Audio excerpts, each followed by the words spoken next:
Всеки от вас, който ни подкрепя, може да дойде в двора на университета и да изрази своята подкрепа за студентите, за да покажем, че ние не сме сами, за да се покаже пред ръководството на Софийския университет, че ние ще продължаваме до победата.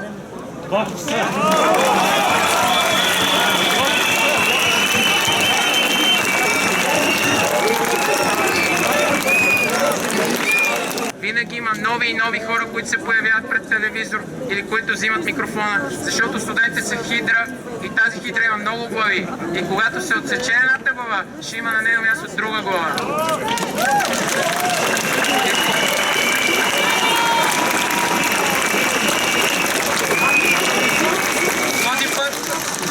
Този път хидрата ще спечели по боя с Херкулес.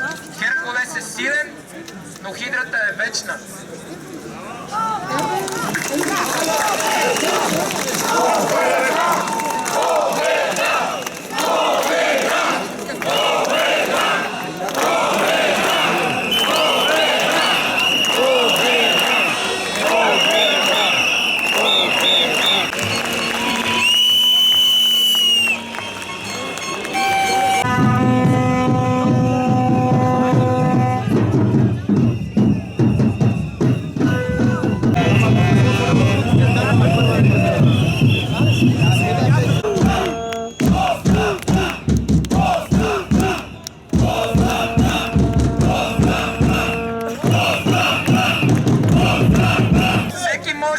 Да плати на няколко десетки, но никой не може да плати на хиляди.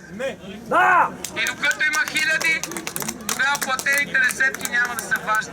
Платените десетки са важни, когато ние останем десетки.